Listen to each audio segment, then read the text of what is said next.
Hey guys, hope you're having a good day. So today I've got some social media advice for small businesses like shops that are selling perishable goods.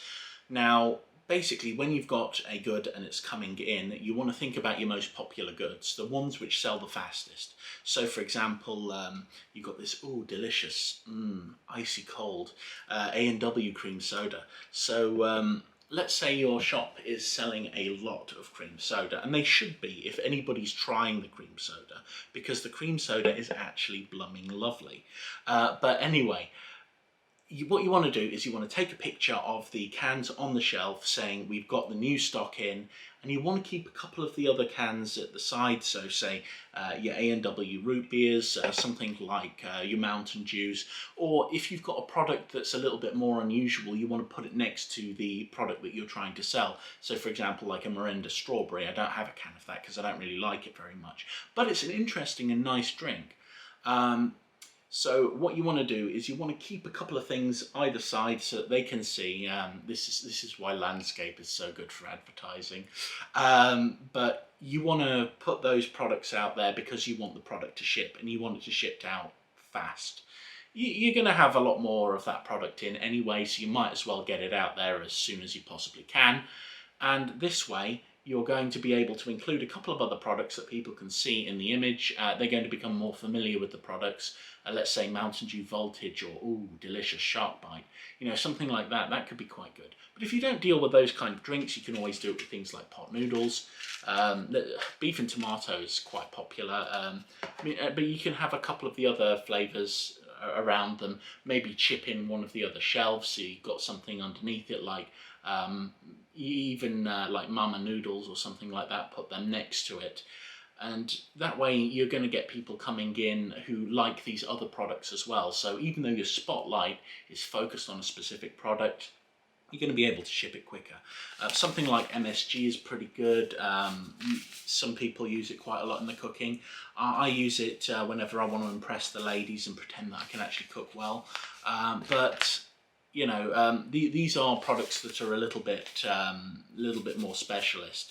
So something like that is not going to be quite as good for a sale as something like a pot noodle.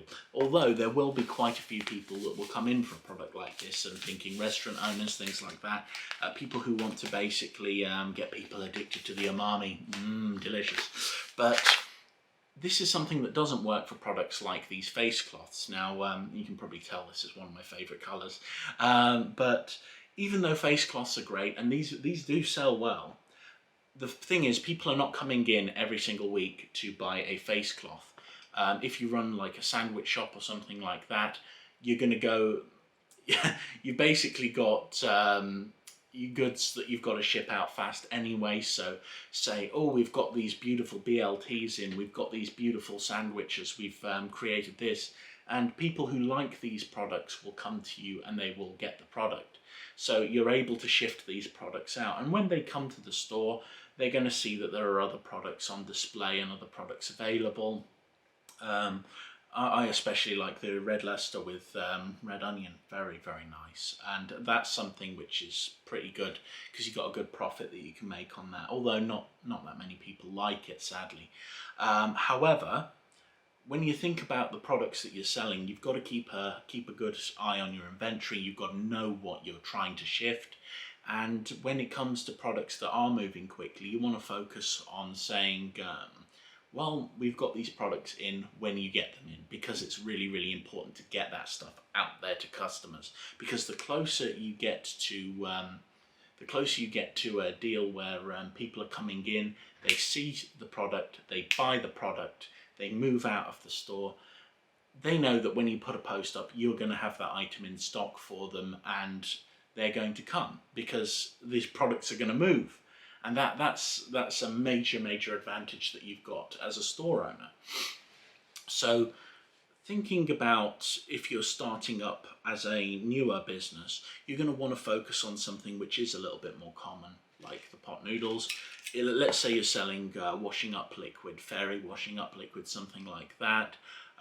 You know, you can take, say, a couple of different pictures of different products and say, hey, we've got these products in stock.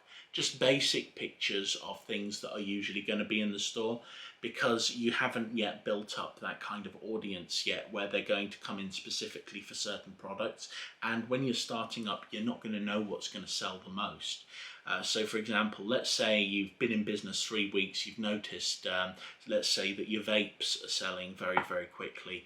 I will say that random vapes are pretty damn good. I'm not being sponsored to say that. They last a really, really long time compared to the other ones, and they retain their quality. So it's like, if you've got these kind of stocks that are selling well, you want to focus mainly on the stocks that will sell well. And for any business owners out there that are trying to sell Lost Marys, useless. Absolutely waste of time. An absolute waste of time when it comes to vapes. But anyway, I'm trying to quit. Oh my god. Maybe I can force myself into addiction with eating monosodium glutamate instead. But jokes aside, when it comes to moving your product and getting to know your audience, it is going to be hard when you're starting out. I'm going to do a video for people who are starting out their social media at some point soon, so don't worry about that too much for the moment. Just keep an eye on your inventory at all times, find out what's shifting the most, even if it's bin bags. Bin bags do shift, so focus on that. Anyway, hope this has been helpful. You have a lovely day. Take care. Bye. If this video has been useful to you, please consider liking and subscribing to my channel. Also hit the notification bell for any updates that I do, and consider commenting if you've got any questions. I'm always happy to help where I can. Anyway, you have a lovely day. Bye!